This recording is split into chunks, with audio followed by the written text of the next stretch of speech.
We'll be up there. Huh? We'll We should. I'm about to say we should be up now. Yeah, but we'll see, man. We'll see what that goes. One thing I do like about him is he's a really good recruiter. He's a Yeah, that master was recruiter, the thing. So that's the thing. Supposedly, the reputation was like almost everybody Willie brought in was supposed to be a recruiting heavyweight. Oh yeah. But which kind of left the backside implication that maybe they couldn't coach. They were all recruiting guys. Yeah. Leave all coaching decisions to me. You guys just bring me the guys. Bring me the dudes, and away we go sit the hell down somewhere.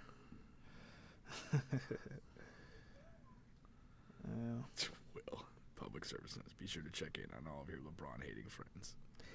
It took him a while. It took Will a while to post about LeBron. I was waiting on it. I actually checked his page for the first time. I thought it was this morning. Yeah, but where's the real time post? Oh. Where's the last night? I think he did some live last night. He looked like he was half drunk over at the Kissimmee Resort. You can leave your cup though, just. That's funny. Yeah, it's hilarious. Hi, my love. I am here to congratulate you on becoming the NBA's all-time leading scorer. I am so proud of you.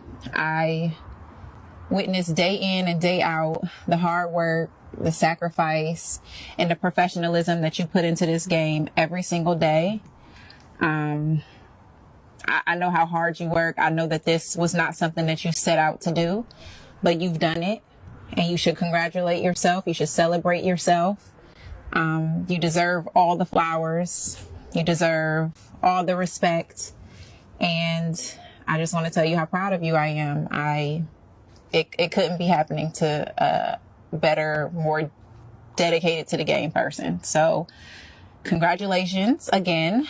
I love you. And Bron, what up, dog? I am so grateful to witness this moment in history. Nah, this one take the cake. Hell, congrats. Congratulations on becoming the NBA's all-time leading scorer. What a legendary night in NBA history. My favorite thing about being a LeBron James fan is just watching you prove yourself over and over again against all odds and all doubt. It's always fun watching the Lakers get it done. This is one of the greatest accomplishments in sports history. Truly an honor to be part of it as a teammate. You changed the game of basketball. It's been an inspiration since day one. You did that, and I know you get a bigger kick out of a great pass than a score. From the time you went to the league, when you had the doubters and the naysayers and people that think you wouldn't take it this far, you proved them wrong, dog.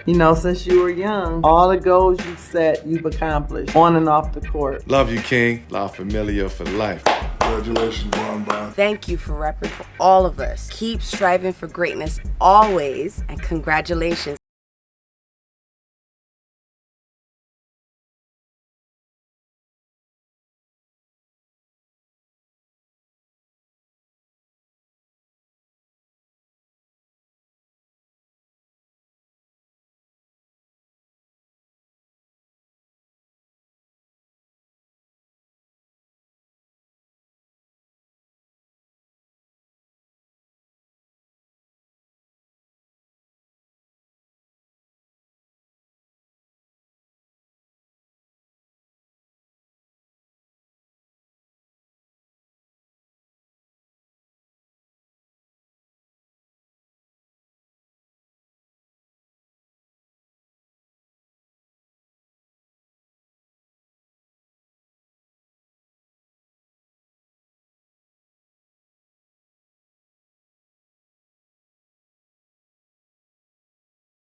Welcome back. You guys are back on the Bench Podcast with Bubba and Pink, and we have Juan in the building. Alrighty. Once again, on the Bench Podcast, home of sports, music, and mayhem. We're on all, and I do mean all podcast streaming platforms. Please like, share, subscribe, all of that great stuff. And of course, on today's show, LeBron James finally gets the record, the scoring all-time leading scoring record that a lot of people had said that that was a record that was out of reach. But LeBron gets it last night. NBA trade deadline is fast approaching. We're going to talk about that some. We're going to talk about KD, and the NBA teams are kind of putting the Nets in a bad situation there as far as getting players to help him. And of course, Bethune-Cookman has a new head coach, and the Super Bowl is right around the corner, man. Philadelphia Eagles taking on the Kansas City Chiefs. But we start here. If you guys caught the very beginning of the show, there was a tribute there from LeBron's wife and some of the NBA greats, past and present. And Fat Rihanna. She looked terrible. Rihanna did not look her best. She'd fallen on hard times. Isn't she pregnant? Maybe that's it? Maybe that's it. Yeah, I thought she was. She's like 6 or 7 months pregnant. She has to perform in the Super Bowl, though. Like, you have to be a little energetic, and a lot of people jump off of stuff. She's just going to mail that in. Or maybe she's postpartum. I mean, I don't know. Yeah, don't take my word for it. You brought up a good point, though. People are probably going to flash back at me for calling her fat.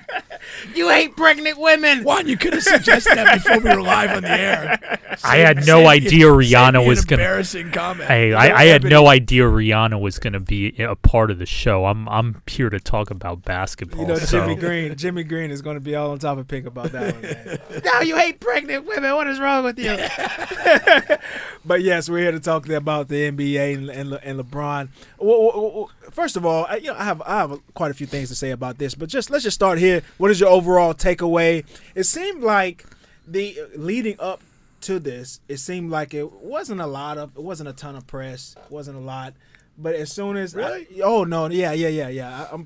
They only nationally televised like the last 8 Laker games, but okay. And not thinking he was going to pass for the record. Not in one of those games. Lakers are national. They always one of the most national. No, but there was that other it feels like for probably a week or more, there's been the tickets for this game are going for some outrageous 5-figure sum of money. Again, not thinking he was going to pass the record. They targeted this game, but they've been plotting it out from this standpoint. Because I know you guys don't really watch a lot of the sports shows, but I'm talking about sports shows, national radio shows, media, things of that nature. Not hyping this up, but my point is, post last night after he's the shows are littered with it. It's the talk of the town. It's the talk of social media. So my overall question or original question is just first, what are you guys' first thoughts? What are you guys' first impressions of it? My first impression was getting up in the morning, going to ESPN.com, seeing LeBron gets the record, and then seeing Thunder 133, Lakers 130, and I just thought it was kind of funny that and it wasn't even that close. They mind lose. You. It wasn't. And that's a very important game that they dropped. Every one of them now. I mean, they have very little margin for error. And, the story is this is still a shit Laker team. Mm-hmm. We can celebrate LeBron all we want, but it doesn't hide the shit. Mm-hmm. And this is a very bad, dysfunctional Laker team. They couldn't even win this game. Mm-hmm. LeBron did his part, but it's like, my God, this guy's going to go for a record. There was all sorts of crazy basketball luminaries in the gym. That didn't get you a little extra to play if you're the Lakers. I mean, I really think that game, with the exception of LeBron's performance, was quite frankly a Laker embarrassment.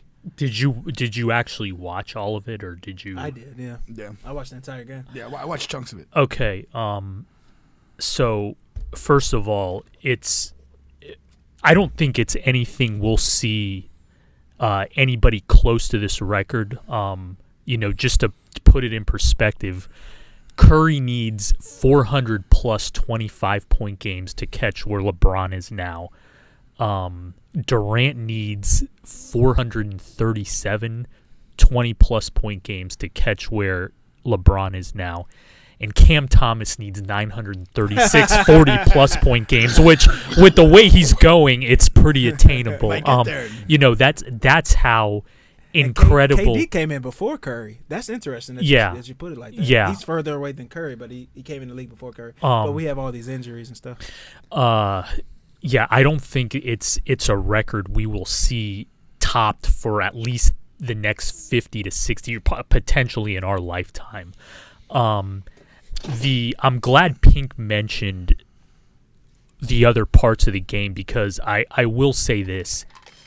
Oklahoma City's a problem. And if I'm in that 5 to 10 range, or in that 5 to 9 range, I am praying to the Lord that I don't have to see them in an elimination game, because they are freaking good. Like a one-off eliminated game. Shai Gilgeous-Alexander, I will call him Shai. He deserves to be in the one-name spectrum of NBA players with Giannis, LeBron, Luka, Embiid. We just call him Embiid. Steph. He is that good. Like, that guy is a problem.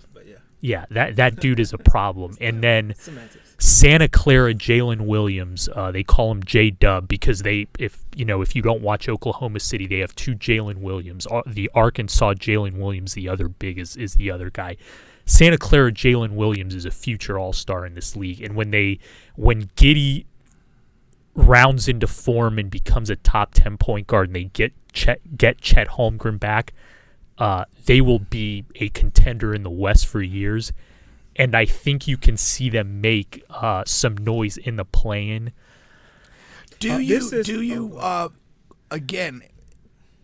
look back at the Paul George trade if you're the Clippers? Oh, people should be fired. Missed the ball. People should be fired. I mean, that's well. Listen, if you're, I think it's one of those trades, and I mean, we'll talk about this trade deadline later.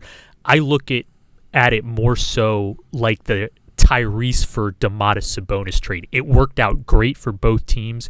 You have, in order to get something, you have to give something up. Can you say it has not worked out great for the Clippers at all? They have just been a they made the Western playoff team. I mean, they made the Western Conference Finals without Kawhi in 2 years ago. The bubble year? No, the bubble year they crapped the out. bubble year they crashed out, and then Kawhi gets hurt, and you could argue that if Kawhi doesn't get hurt, they're in the finals against the Bucks. Last year, Kawhi was out, and Paul George has lingering injuries. They miss it by the play-in game against New Orleans, and this year will really determine the extent of that. But again, for the direction both franchises were going, it's a great trade. And until about 2 months ago, you heard about Shai being unhappy. Are they going to trade him? Where are they going to trade him to? And now he's going to be the alpha dog on a young talented team. And listen, I saw it this summer when he was with Canada. I mean, he was in the FIBA Americas qualifiers. Like, I know Canada is better and more talented than everybody they were playing, but you could just tell, man. Like, that dude was on to something. I'm like, this dude's going to be an all-star this year, and lo and behold, he has been. He is. But I don't want to get stuck on OKC though. I just want to say real quickly though. I want to just say that the Clippers made that move to be a title team, and they failed in that regard. And I think that the move was at the end of the day a bad move. If they don't make a deep playoff run, I will agree with that assessment. But because it mirrors another move that didn't play out in the same way. But I've always been fascinated if Tracy McGrady doesn't leave to go play with Yao, who breaks down, but stays and plays with young Dwight Howard, who was phenomenal in his first 7-8 years in the league. Like the course of everything franchise-wise would be much different. Right. And I feel like that, like Kawhi playing with Shai would have been a better dynamic than Paul George. Yeah, but at the time, Shai was a young, unproven 19-year-old, and that's why you get paid the big bucks, to see this talent, to see the work, the drive. Yeah, well, let's keep in mind there were 12 guys drafted ahead of Shai Gilgeous-Alexander.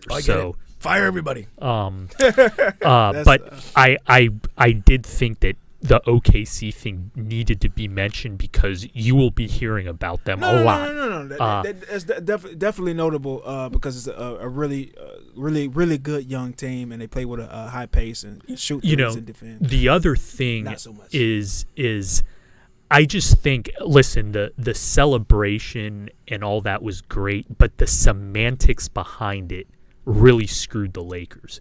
And if you notice, what do you mean by the semantics? Just the timing. I mean, they celebrated the thing with 10 seconds left in the third quarter. They could have waited until after the quarter, or if they wait till after the game, I think the Lakers have a chance to win that game because, I'll tell you why. Losing that game it screwed up LeBron's rhythm. You saw how he had to pull himself out with like 2 or 3 minutes to go because he just couldn't get it back going again, and that was very, very important. There's two things to that. First of all, like because was going after the record, Darvin Ham already disturbed his normal timing on the court, on and off the court anyhow, right? Second of all, he's in his 20th year, right? He's had quite a few tough fourth quarters this year just because he just flames out, his energy, all of that. I don't think you could make an argument, but OKC is just a better team. I mean, it's just a better team. Anthony Davis 100%. Anthony Davis had a bad night. I mean, you need Anthony Davis to be elite Anthony Davis to beat teams like OKC.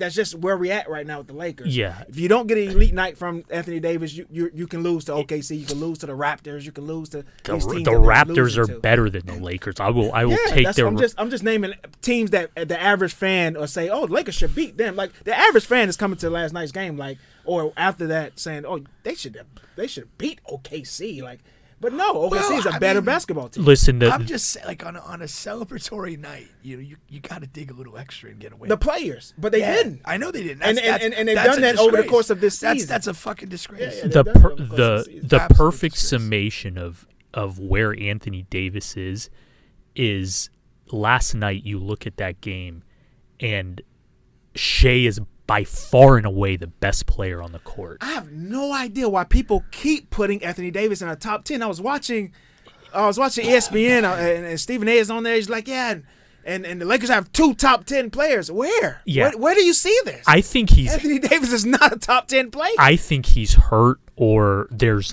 just something going on internally. You saw the Russ thing come out last night he gets into a heated argument over with Darvin Ham at halftime. That's like the 10th time they've got into it. Yeah, I think that's just what it is. They can't be too far in age.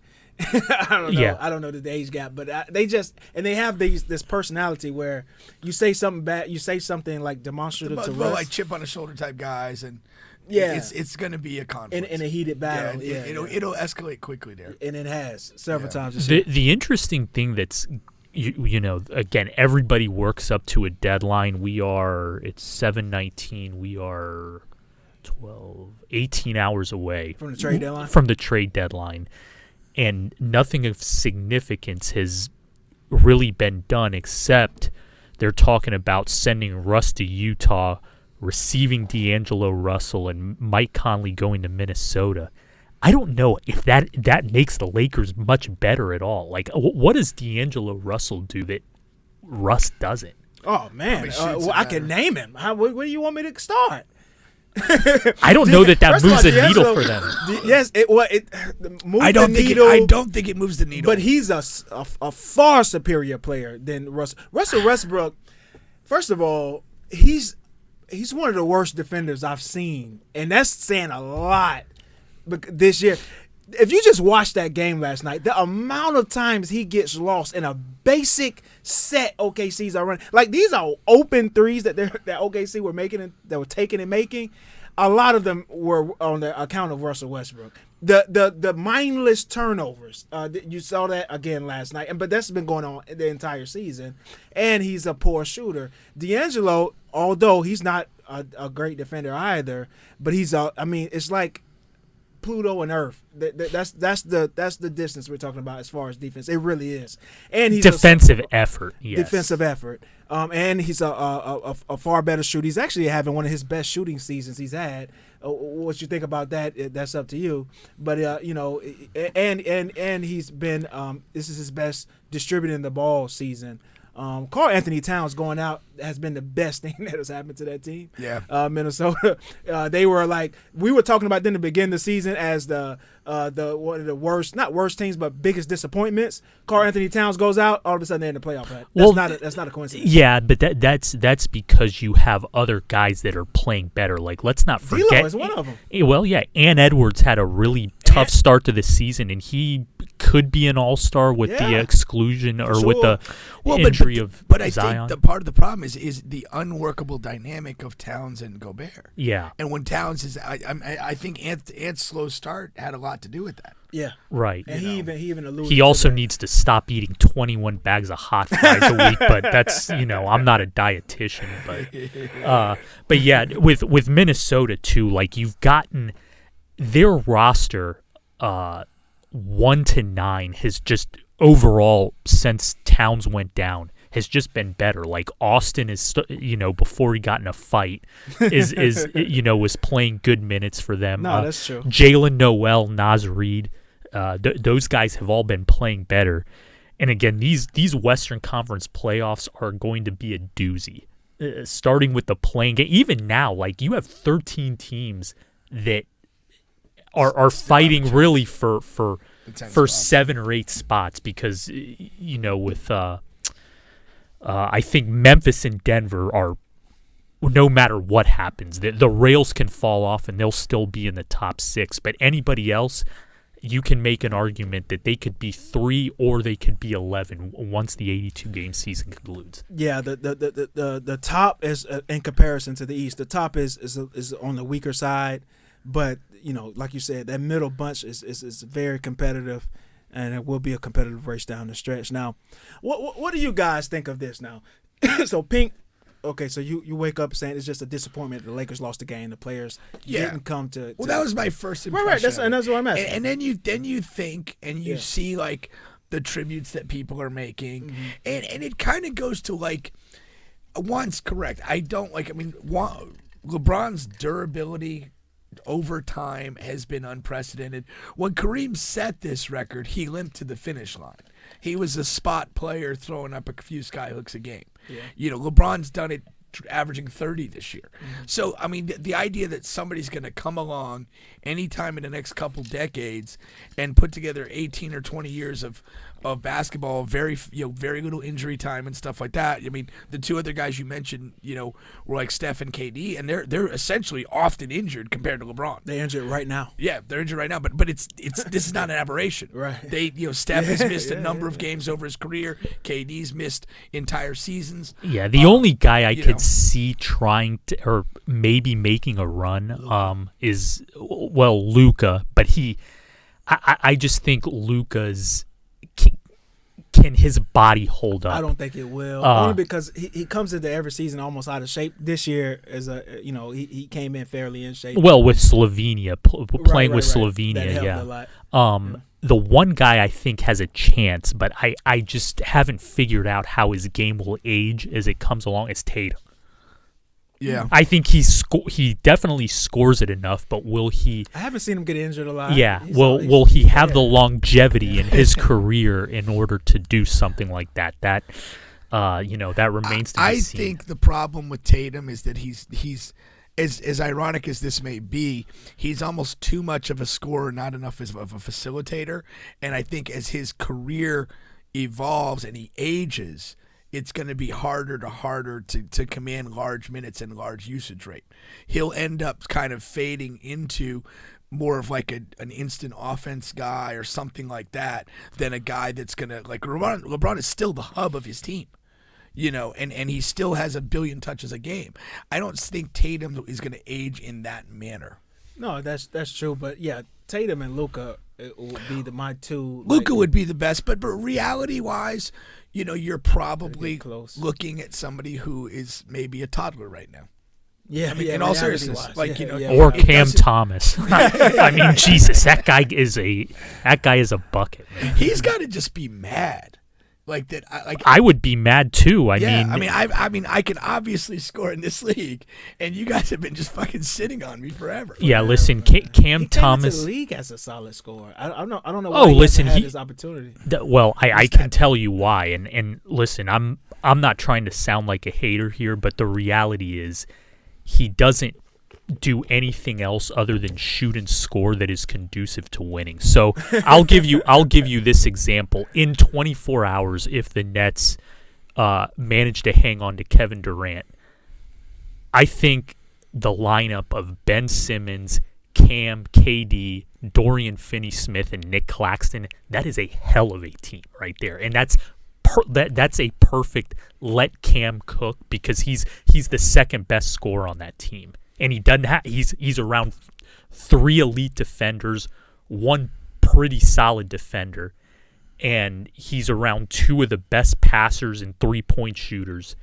in Ben Simmons, and then Dorian Finney-Smith can really shoot it, and obviously KD can do it all. And then you have an elite rim protector in Nick Claxton. I think that's a perfect lineup for a guy like Cam Thomas. We're gonna move on here, but no team can be a hell of a team with Ben Simmons in the starting. Oh, Jesus! After missing 3 weeks, I didn't even know he played last night. He played last night when Cam scored his third. There's no Kyrie Irving. There's no Kevin Durant. There's nobody but Cam. Ben plays. He starts. He plays a full game. He goes 1 for 2. Hey. With no free throw attempts, 2 points and 4 rebounds from your 6'10" maximum contract player. And I have to tell you, I'm just elated to see it. Nothing makes me happier in life. The coochie, nothing makes me happier in life to see Ben Simmons suffer and be bad at basketball. But moving on here, because we're happy. We're happy times. That's happy too, though. But so listen. Hear me out on this, and you tell me where I'm off base, right? My thing is this. When something like this happens, especially when it's with LeBron, he's a lightning rod. So the very first thing is the Jordan thing, right? You got the GOAT, and Shaq cornered him. LeBron didn't want to say it, you know what I mean? He's, hey, you asked me, I'm taking myself. But he got the quote out of him. Shaq got the quote out of him. I don't know if you saw the entire thing. All right. And social media goes into a frenzy, and you have these pockets of people. You have the pockets of people who they feel like they have to protect Jordan and his legacy. So nothing that LeBron does can affect. Then you have the LeBron heads. Then you have my corner of guys. They show up every once in a while. The Wilt Chamberlain, Bill Russell guys. They throw their rings in the hats. This is my thing here. Since high school, I've for example, Carvis, Cedric, Juan, right? We all went to the same high school, and we've been having the same argument for closing in 20 plus years, and nobody has changed their fucking opinion. You're just, I mean, it's fine to do the barbershop talks and to argue and to your face turns blue on Facebook and all caps, and you're saying, oh, but I'm telling you, he's 6-0. Yeah, but he's the all-time leading scorer. And but he averaged 50 points in the season. Like, you can do all of that all day and night, but you're not going to change anybody's opinion.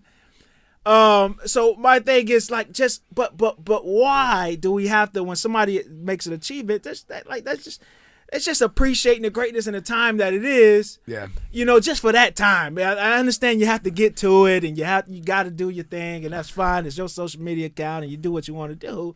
But just in that one moment, let's just appreciate greatness, because it's not going to be here in another year or two. Yeah, and I kind of wanted to ask you guys, like, when he gets the bucket and gets the record, like, what was your thought? I mean, did you have like I'm not saying you wept or anything, but did you have kind of like an emotional reaction? Hey, this is what an accomplishment. Like, I'm seeing this. Like, I haven't been alive to see something as monumental as that. That's really the most monumental thing you saw. Yeah. Really? Especially in basketball, as far as basketball. Oh, maybe basketball. I don't know. But yeah. See, I have a little bit of a bias. Like, I don't react as strongly to the like career long objectives. It just doesn't move me the same way as like a title or something like that. And I think the thing about it is like, if you're gonna win a title or win a game, even, like, there's a finite time that you have to do that. There's pressure. I have to win this game tonight. I can't do this tomorrow. I can't have a great idea or feel great 2 hours after the game finishes. I got to do it now. And to me, that's so central to the essence of sport, is that you have to perform on command when it matters. And so I'm always a little bit more drawn, and I'll become more emotional when something happens, like, you know, in a title situation or a big game like that, than I will something that almost becomes an inevitability. That, you know, at some point it was clear. He's still playing at a great level. He has enough games. This is going to happen. I mean, and as far as we know, he wants to play probably another 2 seasons until, you know, potentially Bronny's in the league. So it became a bit of a thing. But having said that, when you still actually witness it, I mean, I did feel so. I was like, yeah, that's pretty cool. That is pretty awesome. And you could, you know, again, for me, part of it was all the people that were there. Yeah. Kareem being in the crowd and like all the sort of, you know, big basketball people. And you realize, like, you know, how significant this is as an achievement. And you really do feel a little bit like the brotherhood of the NBA kind of celebrating a great accomplishment. And you see that, like, the way people reacted in the stadium, in the arena, but also like how many people reached out with tweets and this and that and like felt and shared in that moment. And to me, that's the big beauty of accomplishment, is when you do something special that you make other people, even your peers, be like, damn, I'm happy I was here for that. Right. You know, and so, I mean, hats off to him. I mean, if you look at him in a big picture thing, this guy was the anointed guy from high school, and he's literally done everything you could ask a guy to do. And, you know, he's done it in an era where it's just so popular to, you know, look at anything and have a negative opinion about it. And it's inevitable that he's always going to be like a polarizing guy because of that. But, you know, when you step back, you have to just appreciate everything he's accomplished. Yeah, I'm never going to diminish or put anybody on a pedestal because of an accomplishment, and that's really hard to do in today's era with all the social media and all the hot takes. And again, LeBron breaking the scoring record has nothing to do with Michael Jordan or Wilt Chamberlain or Kareem or anybody else. He went out and he accomplished that last night. But going back to Pink's point, he made a great point. Like the fact that it happened when it happened, it just kind of, you know, the circumstances surrounding the game and the season have kind of taken it away from it a little bit, because you would just wish that a guy in year 20 who is an android, who we will probably never see the likes of somebody who is just physically gifted and can just defy every expectation that is put upon him, being just wasted away on a team that is underachieving, on a team that is full of Hollywood drama, and frankly, they aren't a fun basketball team to watch. Again, like I mentioned, you know, at the beginning of the show, I was a lot more captivated by what Oklahoma City was doing, rather than just, you know, watching what the Lakers were doing. And it's just a shame that it's kind of come to this. You know, I almost feel like this is worse than Jordan's epilogue when he was with the Washington Wizards and they weren't competitive, they weren't winning. There was a lot of internal strife in that locker room. And a guy like LeBron in year 20, who we have to appreciate his greatness, shouldn't go through that, which is why I wish they would trade him to Cleveland or trade him to a contending team so that he has a chance to go get his 5th or 6th ring. You know, it is a lot similar. Well, first of all, he can't be traded, right? Because of he can be, but I think it's at the end of the season. At the end of the season, right? Not at this trade deadline. That's what I meant. But it is a lot similar. I mean, if you line it up, he's playing a little better than Jordan was when he was with the Wizards. But Jordan had a lot of he made roster decisions, you know, on that team while he was on that team that were to the detriment, you know, looking, you know, post that. And so has LeBron. You know what I mean? And that's the thing. So you can't really. I don't like. Technically I'm a LeBron guy. I don't think he's the greatest or anything, but I am a LeBron guy. I appreciate his game. I think he's the best in this era for sure. And I loop Kobe in this era. I still think LeBron is the best, but he built this, man. He was hosting free agent things, and he had Westbrook over, he had DeMar DeRozan over with Anthony Davis there, and they were pretty much interviewing guys to be the guy to come in as a trade piece. Yeah. Like, he did that. I can't feel sorry for him as much as I would like to. Yeah, you got to make. Yeah, but keep in mind though, the organization matters, and if the Lakers weren't one of the worst run organizations in sports, it wouldn't have happened like that. It wouldn't have happened like that. Listen, and I don't want to hear, oh well, the Lakers can attract free agents. Listen, you know how much it took for Kawhi to spurn the Lakers and go join LA's little brother, the Clippers. LeBron had way too big of a profile to do that, but it's as clear as day that LeBron chose the Lakers back in 2018 as Homer Simpson would say, default. It was in LA, and they had the biggest brand, and historically they've always been able to attract free agents, but since Dr. Jerry Buss passed away, they have been a train wreck, and it's showing. But he knew that before he went there, right? And he did have. I mean, it was two teams. It was Lakers, and and it was Philly. And technically, I should hate him, but Philly was right there with all that young talent, better organization. I remember saying it at the time. If you're making a basketball decision, you're going to Philadelphia. Yeah. If you're making a back end of my career transition into Hollywood, the Lakers is the play, and in a weird way, I think it's a little bit ironic because Jerry Krause takes a lot of shit for the Bulls and basically kind of running that group into the ground and breaking them up. But there's a lot of stories about like Jordan wanted like Joe Wolf instead of Horace Grant, and guys that would have been disastrous. He didn't want Scottie Pippen necessarily. Right. And if somebody wasn't making those decisions, they might not have had the success that they had.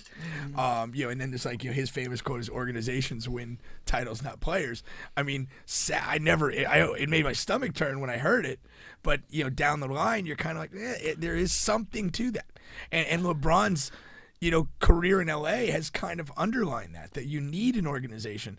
And I guess one of the big mysteries of I don't know if it's a mystery or not, but LeBron is a passive aggressive sort of character. Yeah, the maybe it's me tweet. Listen, that ain't good, Laker fans. Well, no, but like in every step of the way, like his return to Cleveland, his time in Miami, his time in the Lakers, it's like at the end of the day, most of the personnel moves were not great. At all. No, not at all. Like Kevin Love was not a good move in Cleveland, and none of the other moves were particularly good there. The Heat, like going there together with with Wade already being there and Bosh, like that was the only stroke of genius as like a decision that he's had. The rest of it, he's just kind of overcome bad decisions and bad rosters. Yeah, well, keep in mind, though, Miami organizationally is amongst the best in sports. You have Pat Riley there. He's making all the decisions. Remember, LeBron wanted Spoelstra fired. That fortunately didn't happen. I agree. Very fortunately. I'll say this. I agree with you. I think that like, when we do look at LeBron, his, involvement in that is something that doesn't come off well particularly. Yeah, it's been more of a detriment than it has been help, because it's worked in some situations, but I think it's been more situations that you can point to say, hey, that's hurt you more than it's helped you. Hindsight. I'll say this. When we look back at LeBron's career, when it's all said and done, and we can have these legacy arguments, this and that, yeah, I think it will be truly comparable. What is his greatest accomplishment? Winning the title with Cleveland in 2016 or winning the title with the Lakers in 2020? Because organizationally, Cleveland, and again, I know Dan Gilbert gets a lot of flack, this, that, and the third, but they would run circles around the Lakers organization. Okay, here's the problem with that. I actually I got angry that you said that because I don't think those things are great accomplishments. What's that? The Cleveland winning the title. I had this argument earlier today at work. If Draymond doesn't get suspended, that doesn't happen. But that's if ifs and buts were candies and nuts, we'd all have a Merry Christmas. It's still. I think that was a travesty at the time it happened, and they don't win. And then the bubble thing was just fucking bullshit. It's still a title. I get it, but I don't measure those as his greatest accomplishments. For me, peak LeBron is Miami LeBron. Always will be. Yeah. But that's interesting. First, let me get to some of these comments, and then we'll talk about what we think is his greatest accomplishment here. Now, Joe says, not the same as an organic championship moment that was so built up. That said, it was cool and happy for LeBron. Carvis has commented quite a few times. He says LeBron saying he's the GOAT brings everyone into the conversation. He says MJ had the Wizards in the playoffs before he got hurt. Kawhi, and then also to Juan. Juan was talking about Kawhi, and then Kawhi didn't want to play with Bron, not necessarily. I think Uncle Dennis will have something to say about that, but I'm not going to speak for Uncle Dennis. And then also he's shouting out Cam Thomas. Now also we have Ryan here saying it's definitely you talking about LeBron. You gave the green light to trade shooters for Russ. And then Carver's is saying Miami Bron. I agree there. Well, I mean, we also, okay, I would say this. I think that as a player, Heat LeBron was peak LeBron. Yeah. But I would say this. I agree. His greatest accomplishment is not any particular season. It's really, for me, the quality of the whole product of the career. That's the unprecedented part. Nobody's touched doing this for 20 years like he has. Nobody's been anointed that early and never let us down. Nobody's had this degree of player empowerment to make these moves in their middle of their career. I mean, you got to realize, Jordan was under a team-friendly, abusive contract for the majority of his Bulls time. Only in the last three-peat did he make $30 million a year. He was making, I think, about 2.5 for the first title run per season, which was below market value then. And he was locked into a long-term deal. LeBron has been the definition of player empowerment. He signed the 1-and-1 deals where he preserved his maximum flexibility personally, contract-wise, and how he's manipulated, and I don't say manipulated in a bad sense, but to his own benefit, how he's parlayed that into really having a great amount of control over his career. Now, the fair question to ask is, did you get the most out of that control on the court? With teams and teammates and team accomplishments, probably not. I think his greatest accomplishment ties into him winning this record, getting this record, being the all-time leading scorer, but also being fourth all-time in assists. I think the combination of those two is a culmination of what he is as a player, his all-around game. I think that's his greatest accomplishment in this league. Having that right there, being number one in all-time career points, top 5 in assists, that's crazy. That'll also never be done again, for sure. One thing I would like to. What do you mark as his greatest accomplishment first, and then you can go to your point. I would say the Cleveland championship, just being down 3-1. Again, if ifs and buts were candies and nuts, we'd all have a Merry Christmas. I know the Bogut injury and the Draymond suspension had a lot to do with that. But still, only team ever to come down from 3-1 against the greatest regular season team ever. Also his greatest performance on the court. I know you said LeBron, Miami, and I agree with you. Miami, LeBron is peak. LeBron is the best we ever seen him, but that was his best performance in that finals. Playing both two ways, offensive, defense, also production points, and that's saying a lot because you got Boston wasn't the finals, I guess you could say, but I'll go even further and say I think that's his best playoff series, period. You know what I mean? It's just the finals kind of adds to that. Yeah, the one thing I would like to see LeBron do besides being traded to a competitive team where he fits in is try to see if he can get second in assists. I think he's got to. Listen, I'm never gonna say never, but catching John Stockton That's impossible. Yeah, he'd have to play about 7 more years to do All that. right, here's a funky question, though. Do you feel now with the scoring record in hand that we will see a little bit of shift from him and him starting to pile up more assists? I don't think he has to. He doesn't. Well, I know he doesn't have the players to do that.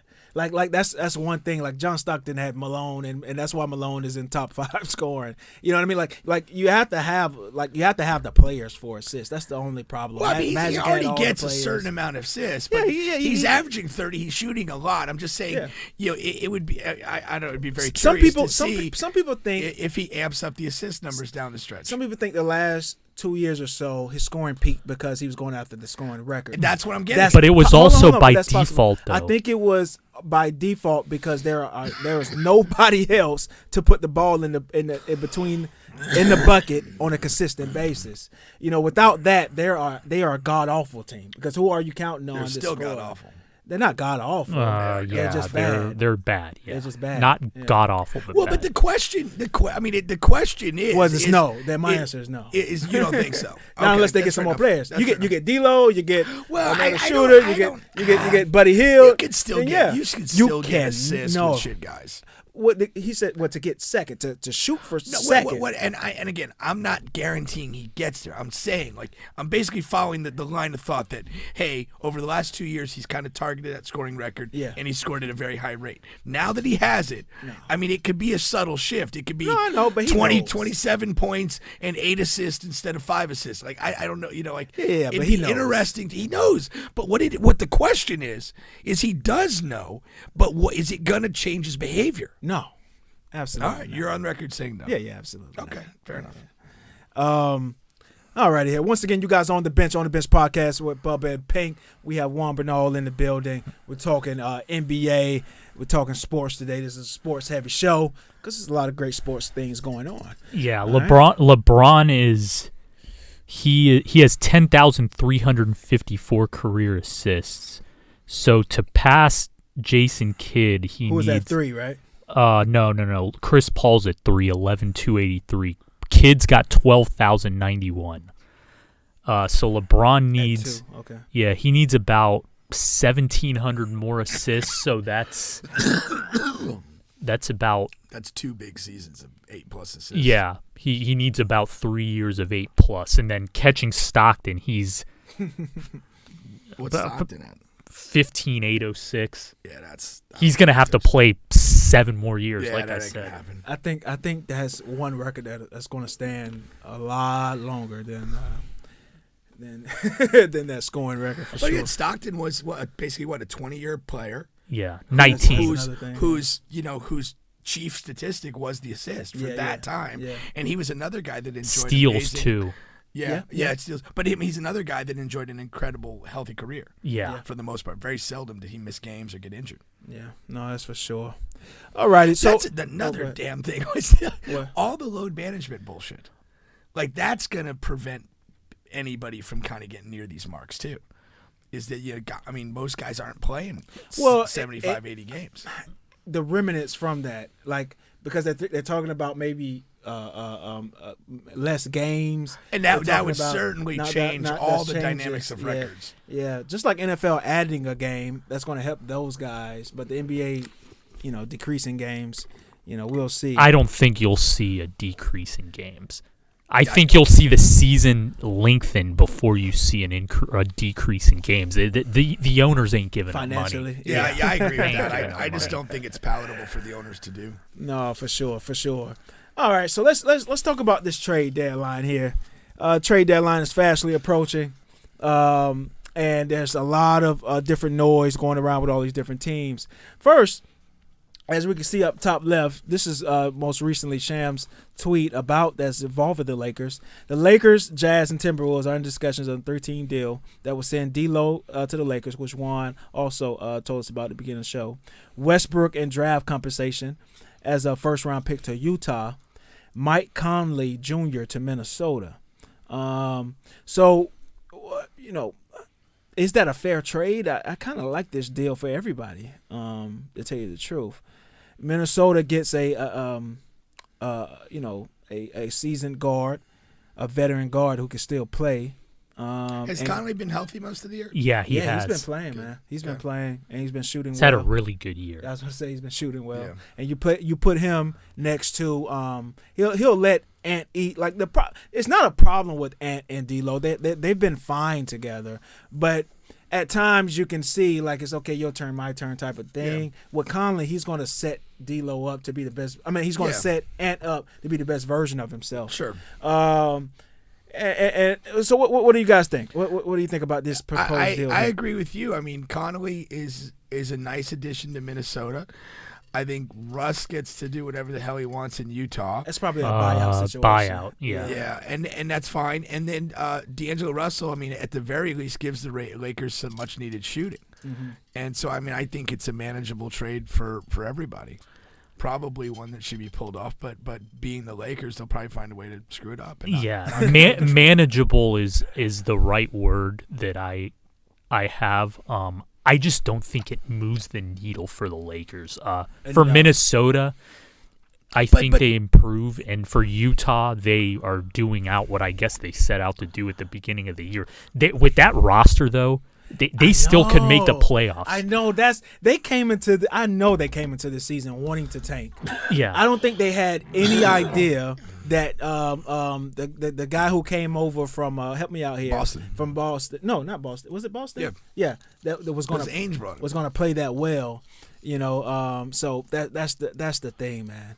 Yeah. Marketing. No, I'm talking about marketing. Marketing, yeah. He came from he's turned himself into an all-star. Cleveland, yeah. I don't think they had any idea he was going to come and play that hard. He was just a project, a throw, just to take in, man. But I don't think a guy who is making $18 million a year is a project. Listen, he was a solid player, but they got draft picks to bring him in. I mean, it's not like they went out and acquired him and spent something. Like it was. I'll take him if you give me some draft compensation for him. Yeah, you know what I mean? Markkanen is probably the most improved player in the league. Yeah, for sure. He has to get that. Walker Kessler has been he's definitely at worst a top 5 rookie. I would put Paolo and Santa Clara, Jalen Williams, who I talked about earlier, ahead of him. But Walker Kessler's had a hell of a year. And then they got Jordan Clarkson, who's still getting buckets. Still getting buckets, man. One of the best 6-mans in the squaring up on people. Yeah, yeah. I think they can. I think they can win some games. Utah, and right now they're 10th in a very tight Western Conference. But again, with the way they're coached and some of the guys that they have, I could see them sneaking into that 9-10 spot. Kobe asked a question that I've just gave up on, but I totally agree. Why do the Lakers refuse to move off Anthony Davis? He's more to blame than Russ. No way Russ' presence has caused more of the issues than AD's. So I was told this morning by a pretty prominent NBA source. This is one of the guys that some of these big dogs get their information from. Is don't be surprised if you see an AD for KD trade. And now it's like all over Twitter and all over the news. But he told me that this morning, and I'm like, I could see it happening, but does that really make both teams better? Yeah, because makes the Lakers a lot better. It makes the Lakers a ton better. But hold on, but that's not it. I think if that happens in the offseason, Kyrie is it could happen tomorrow. Kyrie is 1,000% coming over.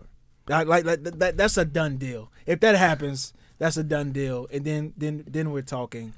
Who would besides Thomas Bryant, who would the Lakers' big, like, who rebounds for them? You would just go into like the buyout market or something and just find some DeMarcus Cousins, I guess. Not DeMarcus, maybe, but you look some for other guys that'll get bought out. There's guys you can maybe take a look in the G League. I mean, you're yeah. I mean, the guy only plays about 50% of the fucking games anyways. You're dealing with no rebounding. And when he's there, he only performs 50% of that time. So you're talking about 20 games, 20 games a year. You know what I mean? 20 and a quarter games a year. Yeah, he's dog shit, man, and I'm so over him. Yeah. I just don't. He's not reliable. He's injury prone. He's not. I mean, he does not look like he adds a thing to a team, like as a guy. Like he has the personality of a unflushed toilet. By the way, there's just nothing there. I don't like to look into I don't like to get carried away with the media narratives, but there's something to be said about the way he acted last night. Yeah. Oh yeah. Well, that's what I'm saying. Like, when has he ever been like, like a guy that you feel like brings energy? Except for that time when he was naked getting slapped with the towels on the floor. Like, that was his highlight of locker room times. That was college, right? Yeah, but it's the last time he was a leader. I mean, seriously. But no, that's a good point, because literally everyone in the fucking sold out stadium, in the arena, I mean, is standing onto their feet. Literally everyone. Yeah. Babies are out of their cribs. And this guy is sitting down as LeBron is making and he stays seated even after LeBron shot. Dude, that's like that means something. Like, I don't know what it means exactly. I'm not a psychiatrist, but that means something, man. Yeah. And I can tell you that it doesn't mean anything good. Yeah, it doesn't mean anything. People are saying, "Oh, he just wants to win the game." I'm like, well, I think he should have done that. I think Darvin Ham wanted to win the game too. Yeah, he should have performed like he wanted to win the game. I thought it was funnier that people said he didn't want to injure himself celebrating.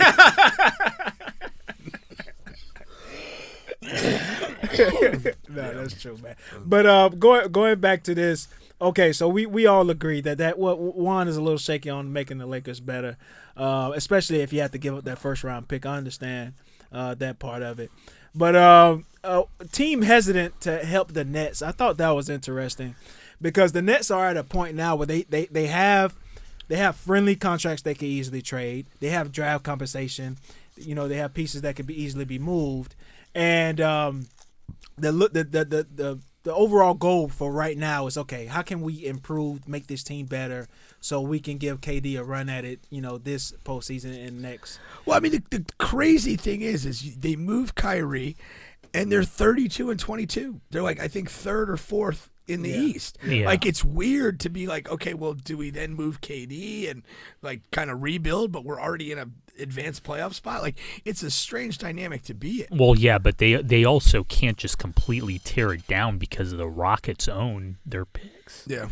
So, yeah, I mean, like I mentioned that lineup earlier, I think you have to go full steam ahead with that.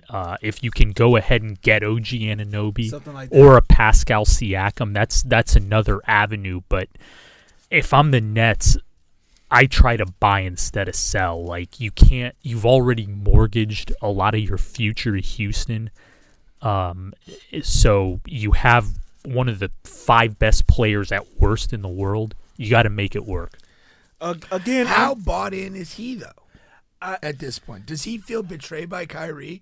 Does he feel betrayed by the organization for fucking around on Kyrie? I know he felt betrayed about James Harden, but apparently him and Kyrie are friends, so I do wonder about that. How does he feel? Yeah. We'll never know, because it's KD. But my thing is this: I like KD as well as a player, and here goes the thing: I can't feel sorry for him. Like, whether he brought this on himself. He really did. I mean, you leave the fucking Warriors on the top of a mountain, and you hitch your wagon to Kyrie, a guy who has shown, it was plenty of fucking evidence that showed you what Kyrie was. Yeah. And you said, what, I'm gonna go with my friend over here and prove to everyone I can win championships. Yeah, but at the same time too, like, selfishly, for his own self-interest, Brooklyn was the place where he wanted to be, and but that's why you can't feel sorry for him. Yeah. I'm not saying I feel sorry for him. Bad decision, and your basketball life for the last 3 years or whatever it's been has been bad. Yeah. Obviously we know you had to sit out a year with injury. That was unavoidable. But then you've been there, and it's just been one failure after another. A lot of drama. There's been very few patches at all where he's gotten to do what we always say KD wants to do, and that's just ball. There's always been, turnover, change, drama the whole time he's been there. And there's no way he can look back at this and say, man, this went down the way I wanted it to. Oh, that's absolutely not. And no way. And again, when Kyrie, when he made his opening press conference, he mentioned the New York media market. I don't think the New York media market is helping in any way with this. When would the New York media market ever help anyone? Well, but that's kind of you a just self-serving monster. You just said you don't feel sorry for him. Yeah. I don't feel sorry for him because he chose to go to that market. Right. That's another dynamic. I mean, the people you chose to go there with, the market you chose to go into, it's a fail on every level. And I've said this from the jump. Yeah. Like, No, you have. I You never have. thought that Kyrie was the right guy to partner. Pink, you're a Northeast guy. Used to be. Yeah, used to be. My lifestyle. We went to New York. We played Yeah. in New York. What is it about it that people just are in love with? I don't get it. It's like an old romantic notion, like marriage, that people are just attached to and put qualities to that don't really exist anymore. I mean, when I was younger and I was in high school and college, there was like kind of a conveyor belt of players out of New York City, like Steph Marbury, Kenny Anderson, Pearl Washington, a lot of these guys that were these flashy point guards and really good. And that was like, oh, New York City point guards, that's what it's all about. When's the last one? Kemba Walker? Maybe. Yeah. You know, it's something that has died. And I've read articles like, you know, you look at just other places in the country are better for development.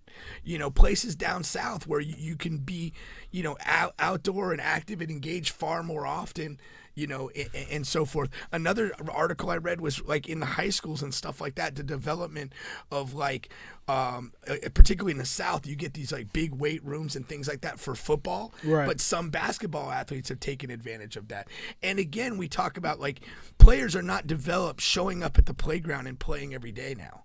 They're developed with skill coaches, with plyometrics, with, you know, other types of exercise and training, and they're developed differently, and that's no longer the place where elite basketball talent is developed in any sort of significant numbers. There's always outliers to that, but it is really a faded, you know, narrative that just doesn't exist anymore. No, it is. Okay, now let me. I'm going to go through a couple other, you know, just trade headlines. You guys stop me if you want to talk about it. And we'll keep going from there. So you have the Raptors and the Celtics who are going after Jakob Poeltl of the San Antonio Spurs. Until I find the next one, can you talk briefly about Jakob Poeltl if the people don't really know? Yeah, Jakob Poeltl's the Spurs big man. He came over in the Kawhi for DeMar deal, and he's been a really good big for the Spurs. Rebounds and defends at a high level. And is really a good asset for a winning team. You know, the Spurs traded DeJounte Murray away because they didn't want to, quote unquote, waste away his prime in a developing situation. And I feel like they're probably going to do the same at some point with Poeltl. I just am not sure if it's going to be tomorrow or this offseason.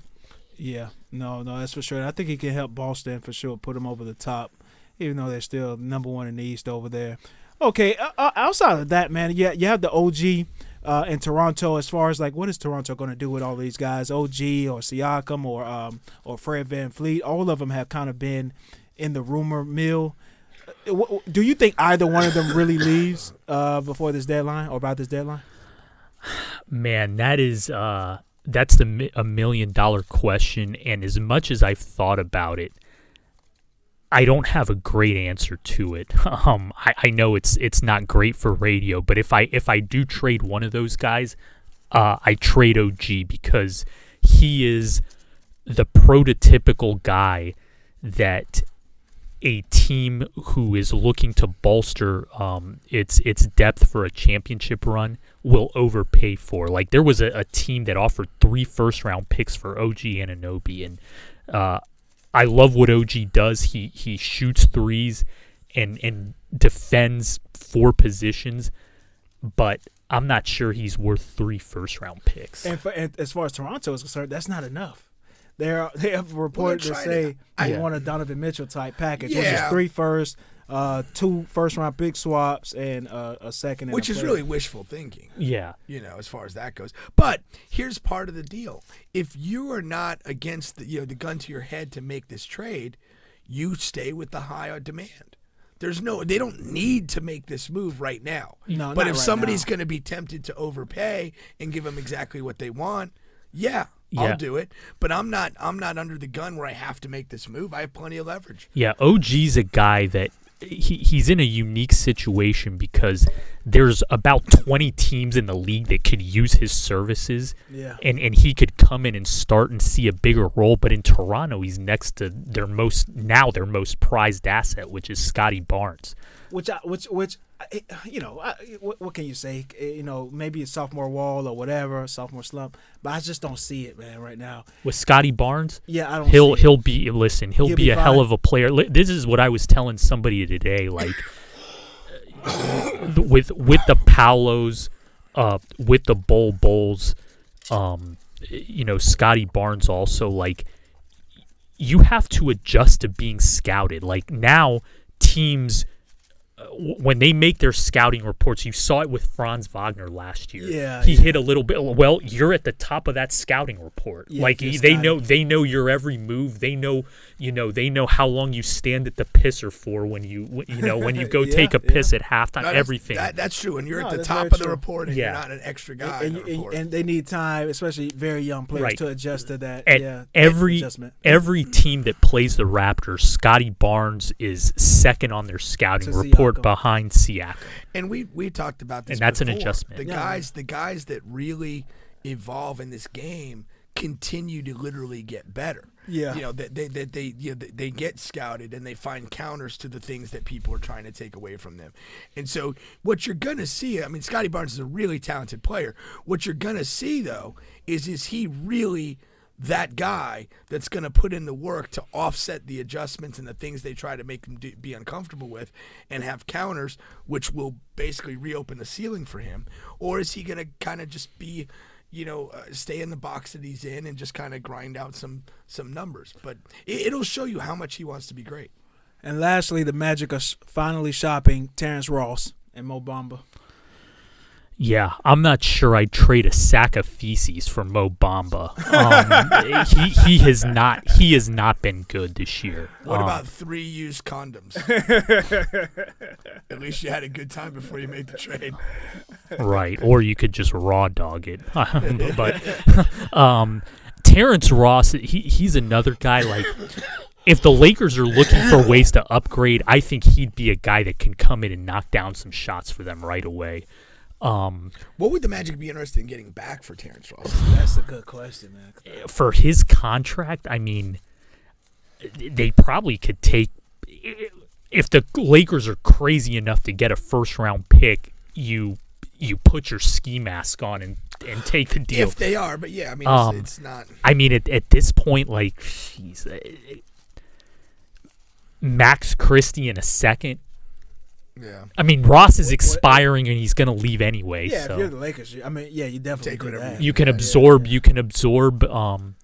Well, you'd have to take back a contract because the Lakers can't just take his contract in. But and that's the dilemma. You don't. If he's gone at the end of the year and you know he's going to leave, why would you want to take something back that you don't have any real plan for that might have another year in the contract? I wonder if Lakers. If you're the Magic. Oh, if you're the Magic. I wonder if there's Terrence Ross in an expiring deal. Yeah. I don't want to take a guy on a 2-year deal that I don't really like. I wonder if there's a convoluted scenario where Westbrook ends up being traded to the Magic and the Magic just buy him because the Magic have the cap space to absorb his situation. So. Right. That's possible.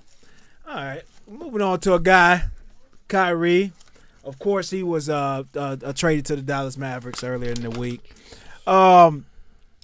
But before we actually talk about the how good the Mavericks can be with him, it's just so weird that he's back to his old antics and it's like he hasn't even played a game for Dallas yet. And before the press conference, like early in that day, he goes and he deletes the apology that he made for the anti-Semitic comments. First of all, Pink and I talked about this off air about deleting old posts. Yeah. Like what for? Like But Mark Cuban is a known, like he's upfront about being a Jewish owner. He's had thousands of interviews and like that's a known commodity. Yeah. Why would you go back and delete your apology about being anti-Semitic going to the Dallas Mavericks and to a Jewish owner? I'll say this, and I think I'm right on this. based on what he said about not being respected and being tolerated in Brooklyn. Okay. And I'll accept those as being genuine. Okay. And I do think the way Brooklyn handled that situation, they basically put him over the barrel on that stuff. Yeah. Forced the apology. And I really think that that's just a psychological reaction to, you made me do this. I didn't mean to do it, so fuck you. I didn't want to I'm do in it a in new the first place. place. I think that particular issue, I think that's what that is. Okay. Is that he felt like he was just cornered into getting back on the floor by sending off this apology. Now I'm not with you. I'm with a new team, and I don't think it's anything to Mark Cuban or even anti-Jewish thing, because if you ask him in his own truth, he didn't do anything to offend Jewish people. He didn't diss Jewish. Yeah, that's not what he did. Yeah. It ran to a crazy place, and he was forced to do some things he clearly wasn't comfortable with, and I get that. My biggest, my two issues with Kyrie is, again, just show up and play. Be a dude that can be trusted on the court. Don't put yourself in all these positions. Let the main thing be the main thing. Play ball, because we know you can.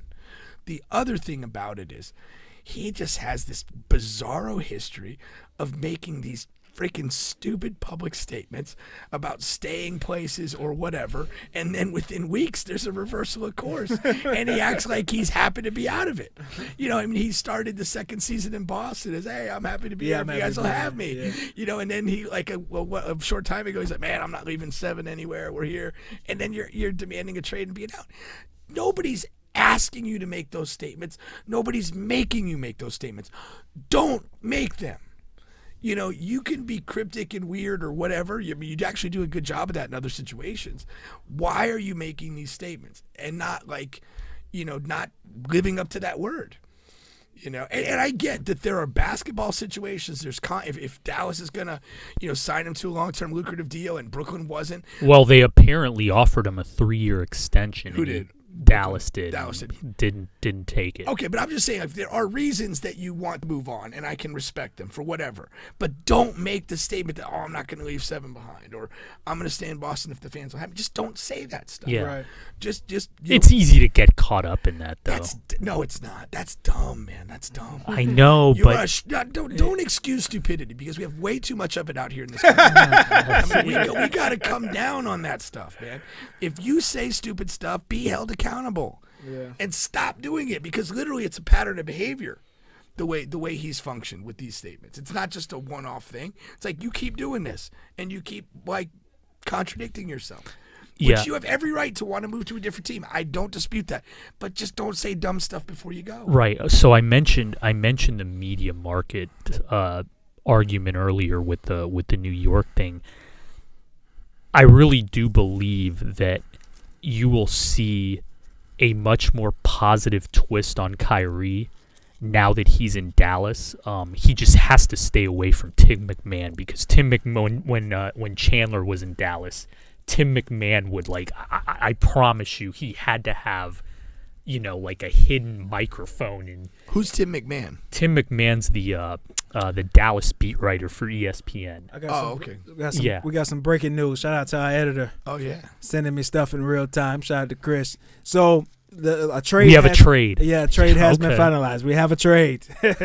So the Lakers, Jazz, and Timberwolves are finalizing the trade to send D'Angelo Russell, Malik Beasley, and Jared Vanderbilt. Those are fucking 3 good players to the Lakers for Russell Westbrook and a first-round pick to Utah, and then Mike Conley and a second-round pick to Minnesota. So the Lakers gave up their 2029 first-round pick. Right, and they're keeping the other one for right now, right, because they have 2. And they're getting D'Angelo Russell, Malik Beasley, and Vanderbilt. I like that move. So Beasley and Vando really add what the Lakers need. Which is shooting and athletic rebounding bigs. Yeah. That's a trade. Again, I don't love the D'Angelo Russell acquisition, in terms of moving the needle in that regard. But Malik Beasley and Vando are 2 dudes that will help the Lakers. So just going off of what they've done this season already. So D'Angelo is averaging 18 and 6 assists, shooting 40% from 3. Yeah, like we It's said. a good thing Magic Johnson's not officially in a Laker capacity anymore. Why you screw that up? Did you not? Oh, I guess you don't know. Like Magic Johnson, who won't say a bad word about Saddam Hussein, literally, he's the only guy D'Angelo Russell's the only guy I've ever heard Magic Johnson say anything negative about. Well, you know why? Why? He was so invested in that team, and D'Angelo, he was a rookie season. He did the whole phone thing and the girlfriend. Oh, that thing, yeah. You know what I mean? But with, Magic was with really invested in that. Yeah, with Nick Young, okay. He's really All invested, right. and that you know that hurt him. And yeah, it's like, oh, he doesn't work hard. He doesn't do what you need to win. And I'm like, Jesus, for Magic Johnson, who again won't say a bad word about Hitler, says something like that. Man, that's tough. No, it really is. It really is. What do you say, Pink? Well, I mean, if we're comparing it to the trade we just outlined a few minutes ago, it's a way better trade. You're getting two functional players on top of D'Angelo Russell. Right. And I think that's in that capacity, it's a good move. Yeah. I mean, whether you like Russ or not, it just hasn't fit. So there's a certain, addition by subtraction to getting him out of the equation. Yeah, the whole key is what happens to Russ now. Because he's good enough to play on somebody's team as a buyout candidate. It's just, but like at this point though, like I almost think he's looking at like a Carmelo Anthony exile. Who is saves the him? right team for what he does? I'm gonna tell you, it's two things. What saves him, number one, is he accepted that bench role. And he came off, and he kind of had a quiet year coming off the bench once he accepted it, and he kind of did that. Secondly, what it's going to come down to is no team is, and Juan can maybe attest or deny it. I don't think a team is going to offer more than a vet minimum for Russ. Yeah, but he can afford to take the vet minimum because but will his pride? Will he? Would he? But we talked. The only prideful thing he won't do is go play for the Clippers. Anything else is on the table. But here's the thing: 20 minutes ago we talked about his volatility. Yeah, like he is. I mean, and he's a good enough player to have a right to do that. But he has a big personality. He has a temper. He is a guy that when you bring in the locker room, he changes the locker room. He has a snarling competitiveness to him, and that's not an automatic fit. That mentality, that personality can be tolerated when you're unquestionably a best player.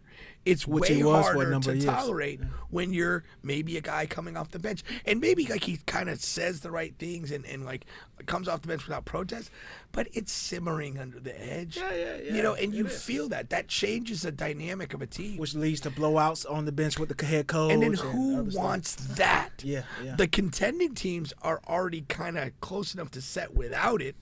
A young team like the Magic or one of these other rebuild teams, you don't need Russ in there. No, but what's interesting with Juan automatically ruling out the Clippers, that's the first and really only contending team I can kind of see like making some sort of sense basketball-wise for Russ. They need a playmaker on it. They need several playmakers, first of all. Yeah, but wouldn't you just? They don't have any playmakers. I think with Reggie Jackson and Wall, like they give you what. They're not cutting the rug this season. They're just not. Wall has been out more than in. Yeah. And this is maybe the worst season Reggie has ever had. Yeah. They're definitely in the market for a point guard. Listen, I know. But if Russell just refuses to go there, then I like Pink says, now I struggle to really. Yeah, maybe I struggle. I mean, again, I never put anything off the table, but. Will he put his ego aside to go play with Paul George? And maybe he'll do it to spite the Lakers is what I'm trying to get at. Yeah, could be. The other natural fit that I think makes some sense is Milwaukee. Milwaukee has a great head coach coaching dynamic where they could he could seamlessly fit in that locker room.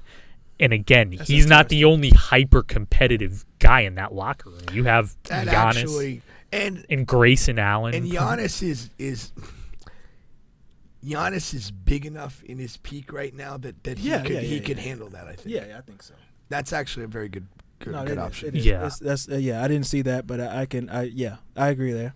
Yeah, I agree there. So we'll see what happens. I mean, yeah, because he's not staying in Utah. That would surprise me to the fucking gills. Yeah. You know what I mean? So once the buyout happens, and he hits that market with Danny Ainge though. Danny Ainge he's such a critical thinker that if Utah's goal this year was to try to go to the bottom for Victor, why not have a guy on the roster? Like if you have Russ trying to play like he did back in 2016, that honestly could be the best path. Yeah, he's gonna get 6 or 7 turnovers and take 32 plus shots. Yeah. Put up 28, 18 and 14, and hey, as long as we lose, I'm cool. That's his nightmare situation as a coach. Like, and the last outside the box place, not a contender that would sign him. The Spurs. I thought about that because of the Pop. Spurs. Yeah, because of the Pop situation. Yeah, I mean, my thing with Utah is they've been surprisingly good. They're probably they're not going to tank so dramatically that they're going to be high odds for the top 2 picks. And you have what appears to be the development of a nice little culture. And I don't think Westbrook is a part of that, or it shouldn't be. I mean, I really think that culture is important, and I think that's he just doesn't fit in that. Yeah. The other just last thing real quick before we move on, another place that I could see another contender if they need an upgrade at the backup point guard, Denver. No, that's not happening. Yeah, I don't see that. I could see them because Ish Smith has been okay, but he hasn't been great. It's just another wild outside the box idea. They're not a team that sort of takes on extraneous guys like that. And unlike Giannis, I don't see Jokic. I don't see that. I don't see him being able to control and handle that as the leader of that team. I think Austin they're very comfortable with Jokic being there. Austin told me that was the best locker room he's ever been in. For a reason. Exactly. Yeah. Exactly. For a reason. And I don't think you bring Russ to that. Right. They have a very Jokic is the man, and they have, like Murray just seems like they have guys that just fit together. They have low profile guys. Aaron Gordon. All of those guys are low profile.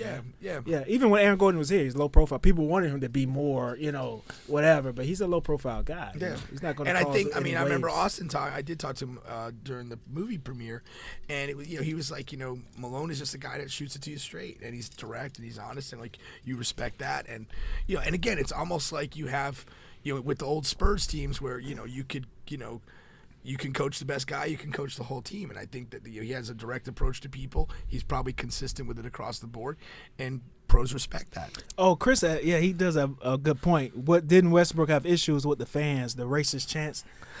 Yeah, Utah, for sure. Yeah. Well, I think we're pretty unanimous on it's going to be a buyout situation. Anyway. That was just post buyout. What do we see happening? And then Wood is saying the same thing. Kobe and all of us saying everybody's blaming Russ, but AD can't stay on the court. But unless it's an AD KD situation, and they figure that part out, I don't know that you get real value for AD on the market. I think that's another thing. I don't think it's very hard to assess his value based on his body of work. Right. Yeah, and availability. I mean, he is. I would think he's significantly diminished in league eyes with his lack of reliability. Yeah, the best ability is availability, as the great philosopher once said. Great philosopher. All righty here. Okay, so of course we have if any other trade news comes about while we're on the show, we'll hit that. He said AD has blackmail photos in his phone, but of course the big game is upon us here: the Super Bowl, the Philadelphia Eagles and Kansas City Chiefs. Yes. And they're going through. They're talking about all the different storylines. But what is the biggest storyline to you guys? Of course, you have 2 black quarterbacks playing for the first time. You have the Kelsey brothers from each opposing team playing each other that are starters happening for the first time. Andy Reid used to coach the Eagles, and he kept getting for to 17 NFC, years to NFC title games. And he once did not retain Nick Sirianni. Didn't retain Nick Sirianni. Yeah. There's so many different storylines, as it tends to be in these Super Bowls, but this one in particular. So what's the most, what's the best one of you guys, the most interesting one?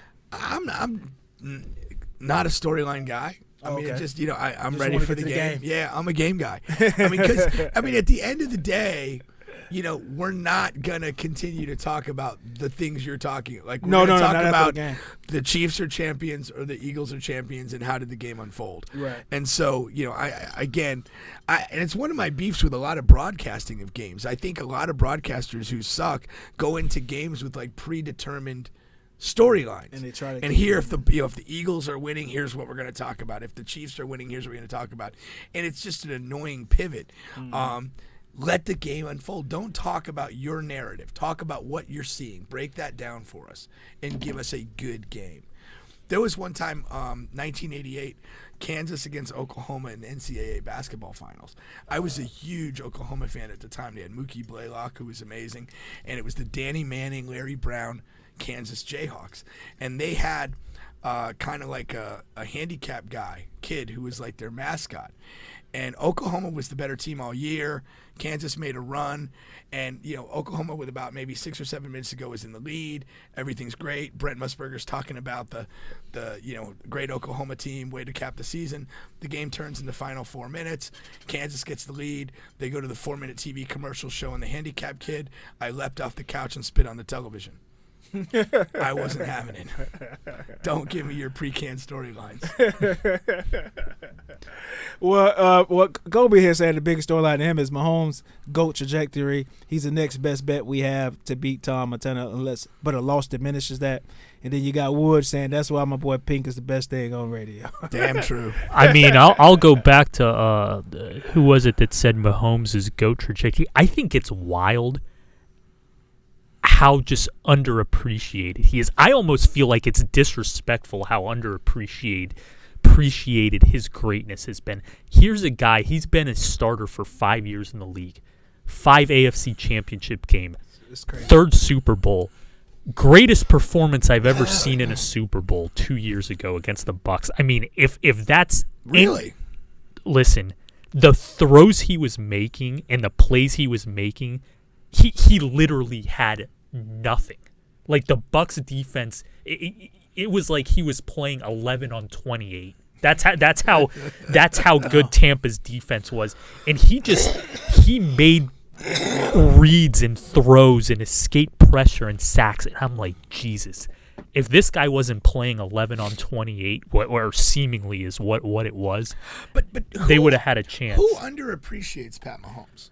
Well, so first of all, he's opens as an underdog in an AFC championship game. And listen, I understand the ankle, but I had a better chance of winning the lottery without buying a ticket than Mahomes not playing in that game.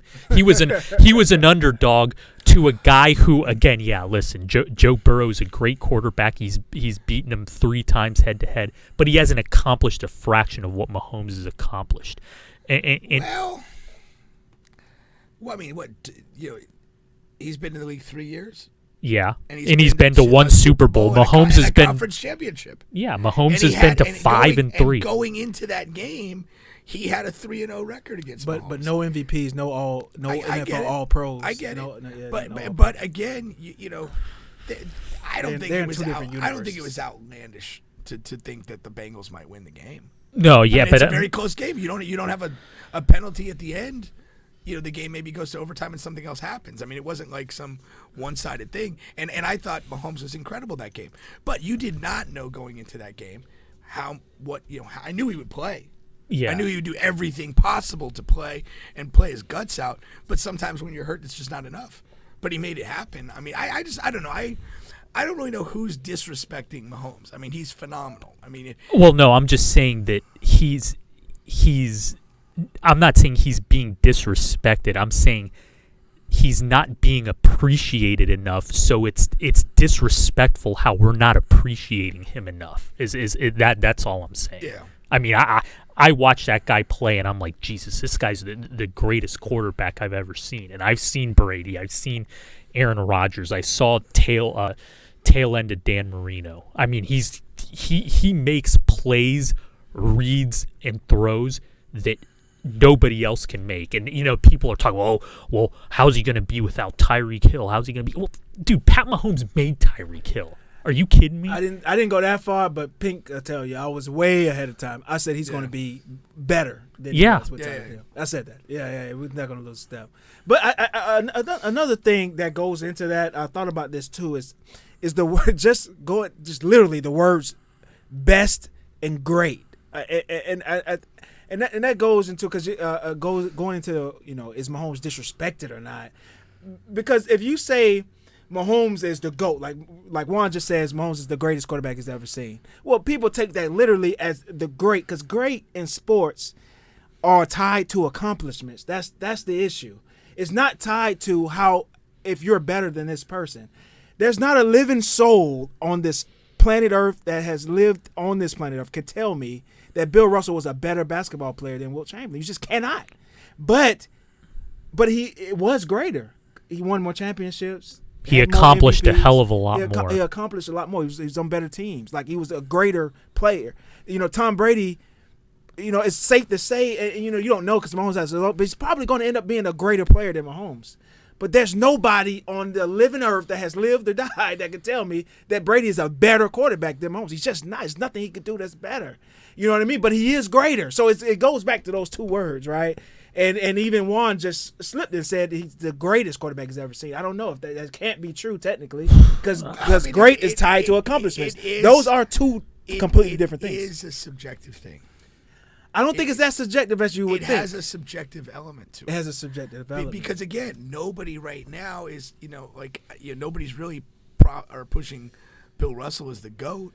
But championship-wise, team accomplishment-wise, nobody's close. Listen, Bill Russell's one of the GOATs in my book. He is in my book, but nobody's nobody's you throw up a post with Will Lee, and nobody's throwing Bill Russell's name out there. They're throwing other names. Oh, I am. I am. Listen, if I need to win a basketball game, my starting center's Bill Russell. And I've maintained that for a long time myself. Yeah.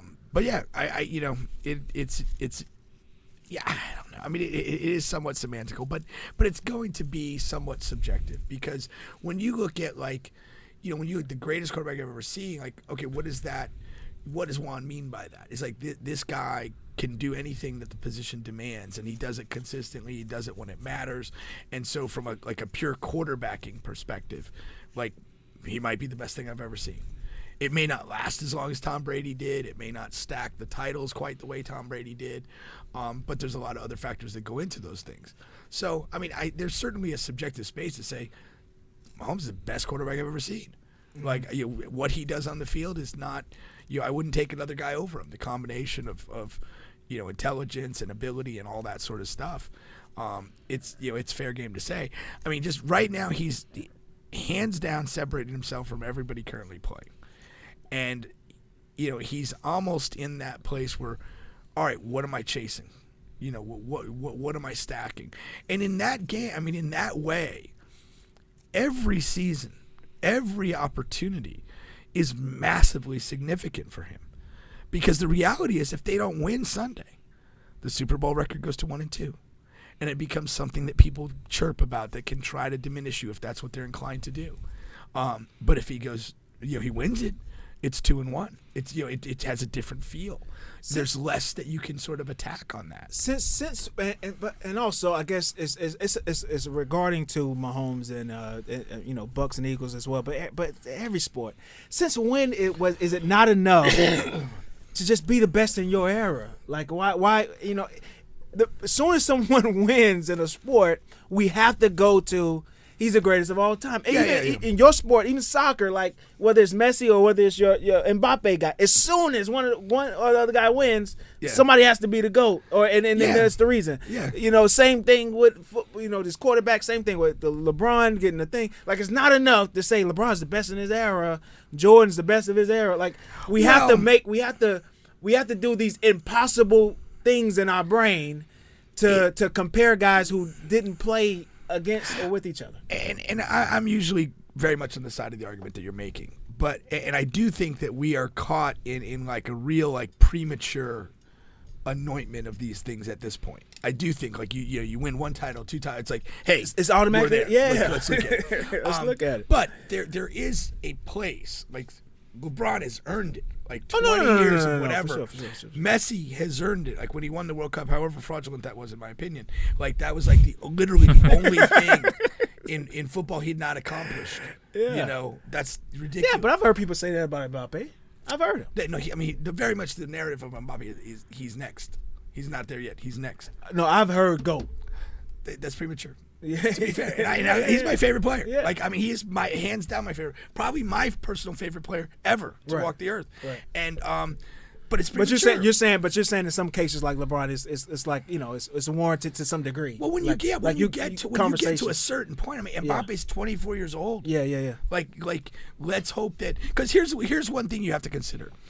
Before Cristiano Ronaldo, there was Brazilian Ronaldo. He was at that point when he was up to 22, 23 years old, he did everything that a player could possibly do.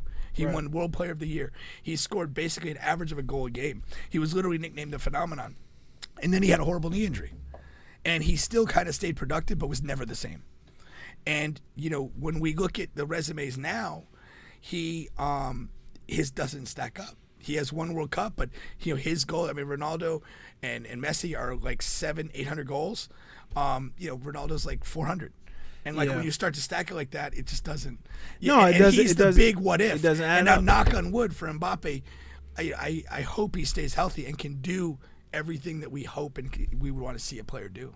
Now, Wood just made an example of a guy you just mentioned because Aaron Rodgers said Rodgers looked better than Brady at one point. The problem with Aaron Rodgers is he's looked bad in some of his postseason moments, like games that he was favored to win, games where he's just looked bad and hasn't been able to get the job done.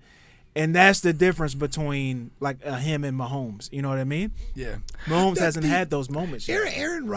He hasn't. And Aaron Rodgers is like there was a notion with kind of his arm talent and stuff like that he was more, almost just more talented than Tom Brady, but didn't deliver as well. Right. And that's why it's not really a valid argument.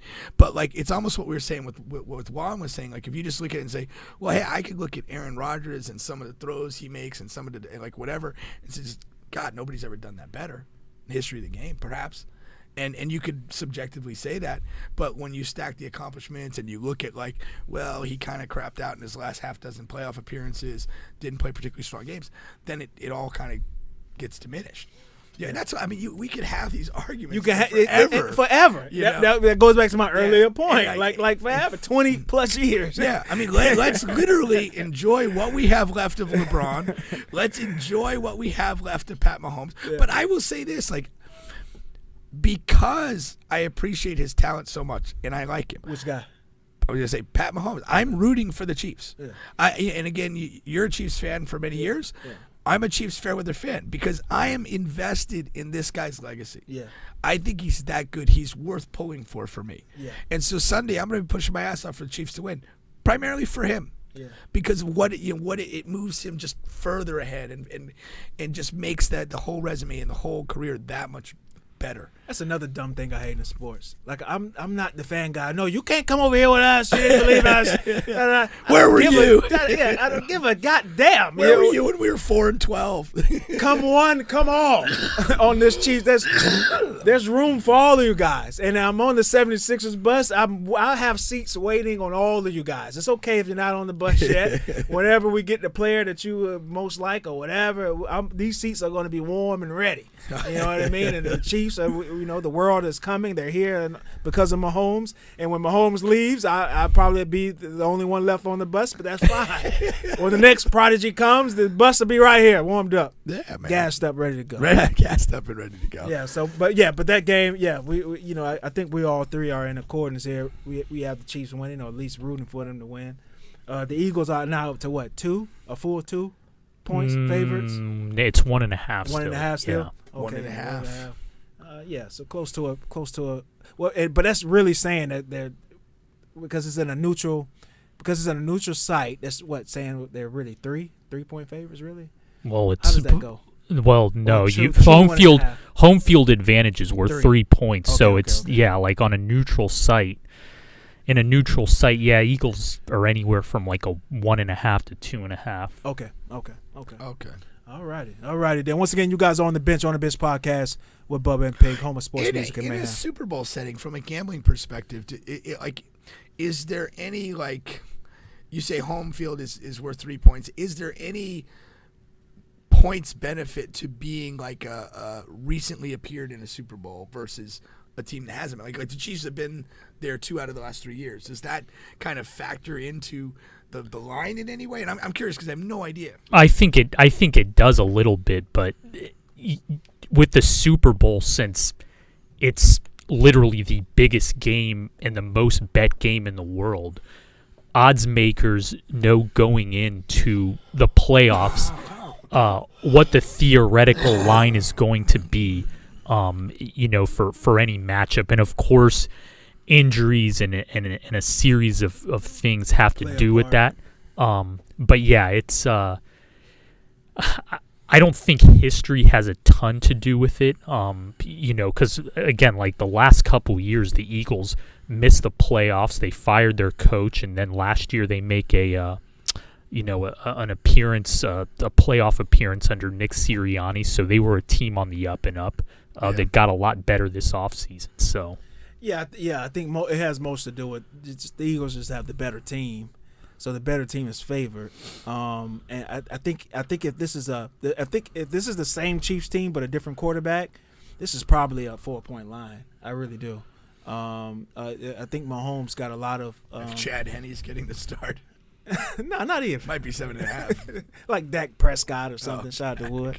If Dak Prescott if nothing else changes, but Dak Prescott and Patrick Mahomes, I think this is about a 3.5, 4-point line here. Yeah. What do you say, Juan?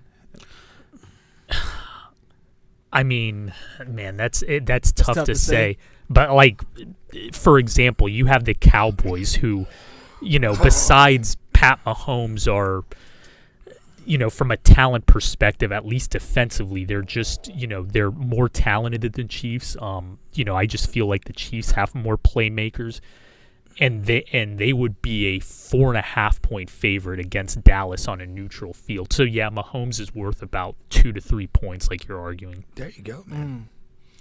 We got That'd be another a fun thing to start touting yourself as, like in press conferences. I'm worth 3 points the second I step on the field. Shout out to Kobe sending me this right here. He's watching the show. He's sending me this. So, Michael Irvin, he does a lot of work on the for ESPN and the coverage. He's on a lot of the shows, First Take, Sports Center, and he says that they're pulling him from all of the Super Bowl week shows and coverages. Really? Something about, he says the former Cowboys receiver says he engaged in no physical contact with the woman behind a handshake in a brief exchange in the hotel lobby. That's what he says. But he says a woman complained about his conduct during an encounter Sunday evening in Arizona. Oh, man. He engaged in Irvin. Jesus, that's why he's got to keep he's got to bring one out that's on the payroll, man. Michael Irvin will not be a part of the Super Bowl week coverage. I'm trying to see exactly what she says he did. I know you want some specificity. Yeah. Hey, do you guys remember like during the Cardinals, like they played in Mexico and one of their assistant coaches got fired after the game? Yeah. Do you have any idea what that guy did? Well, what's funny is that's not the end of that saga. Well, what did he do? So apparently he had inappropriate contact with a with a woman. But it turns out that it wasn't that assistant coach. What? Yeah. It was the GM at the time. But the woman confused them. They look alike? Yeah. I hope. Yeah, this wasn't very reported. So you know how the Arizona GM stepped down because of health reasons, right? I know he stepped down. Yeah, it was because of that. Okay. Yeah. So, like, when we're talking about inappropriate conduct, what are we talking about? Like, he picked up a prostitute, or like he physically abused somebody? Yeah, he probably grabbed her in the wrong place, or probably hit her a little bit too hard after an encounter. You know what I'm saying? After an encounter. So the interesting thing about this, about Michael Irvin, that there is video. He says he hasn't seen it yet, but he knows that the encounter only lasted for about 40 seconds. He only shook a hand, but we'll see what happens with that. Also, with the Clippers here, the Clippers are reportedly to be number one in line once Russ is bought out. Makes sense. Yeah, which I thought, because they are in desperate need of a playmaker, man. But who knows if Russ will be interested in going there? So that's the thing. There has to be a two-way street. If they're the only one offering, I think he'll get it, even if he isn't there now. Yeah, man. I mean, like that. Beggars can't be choosers. Like if you don't have a list of teams that are intriguing, right? Like what the hell's wrong with the Clippers? I mean, they're on track to be in the playoffs. Yeah, which is better than the Lakers. Yeah, and there's a revenge factor there. Yeah. All right. So, to close out this show, I kind of wanted to just briefly talk about here, and I can't find it here. Once again, you guys on the bench podcast with Bubba and Pink, home of sports, music, and mayhem. Matter of fact, right before I get there, let's knock out these two here. You guys don't forget about overkink.com. They have all, and I do mean all of your bedroom needs. All you do is use promo code BubbaPink and head over there for your discount, and you can get anything that you're interested in. We're very proud to be a part of depravity. We actually are. And Royal13thebrand.com. Don't forget about them as well. Get fly going from winter to spring. We're in the spring now. The summer is right upon us, knocking on the door, and they have already changed their attire to fit that. Back door or front door? Yeah, both. Okay. Both are in play here. Use promo code BubbaPink. The 6-pack. For your discount there. Oh, yeah. Now, I have to manually look this up. So you guys, I didn't get a ticket here. So hold on really quick here. Where are we at here? Where are we at? There we go. Ah, yes. So, Bethune Cookman has hired a new coach, post Ed Reed saga here. All right. Now Woody, Raymond Woody Jr. is his full name here. He was a former coach of FAU and Florida State as an assistant there. And he's going to take the job at his alma mater, Bethune. He was there in the early, mid-'90s there as a really good defensive player. And he's going to be taking over for Bethune. I can't say for Ed Reed because Ed Reed wasn't technically hired, I guess. Yeah. And Bethune has officially said that this guy is officially hired. So much smoother. That's a little smoother there. It's interesting to his first statement. Woody's first statement, I thought was interesting. And I'm trying to get the exact words, but it was something as in, I know what I'm getting into here. I thought that was interesting. I don't know if it was a little knock on Ed. I absolutely do. Not so much a personal knock on it. The general impression that you had from the Ed Reed debacle was that he didn't quite know what he was getting into. Right. That he had some ideas of how things would or should operate, and it wasn't coming that way. So I actually think it's a very intelligent statement, aside from Ed Reed. But you definitely want to assure people that that you know what you're getting into. Right. So just a couple of things about Woody here. Well, of course, first of all, Bethune has been really bad lately.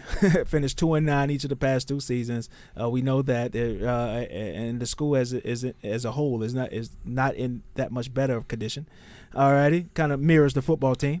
We're 2-9 in academics. Tough sledding here in the classroom. Tough sledding in the classroom as well. So he's the article here is saying he's a seasoned Division I assistant with 13 years of experience.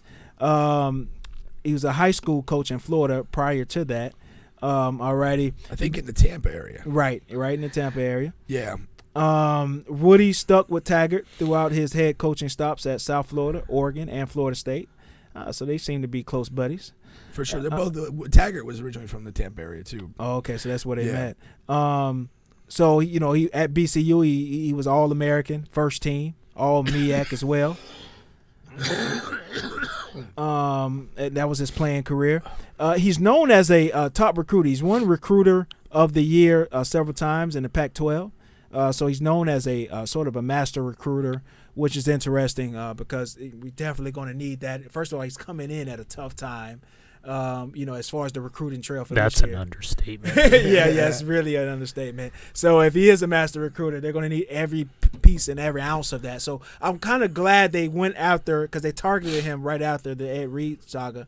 And I'm glad they targeted a guy that's good at recruiting versus a guy who has, whatever, the best X's and O coaches guy, because you're really going to need to bring in and regardless of what he is as a coach, hopefully he can hire some guys on his staff that can really coach the X and O's, Yeah. I mean, he was at Florida State. He was our linebackers coach in the Willie Taggart era.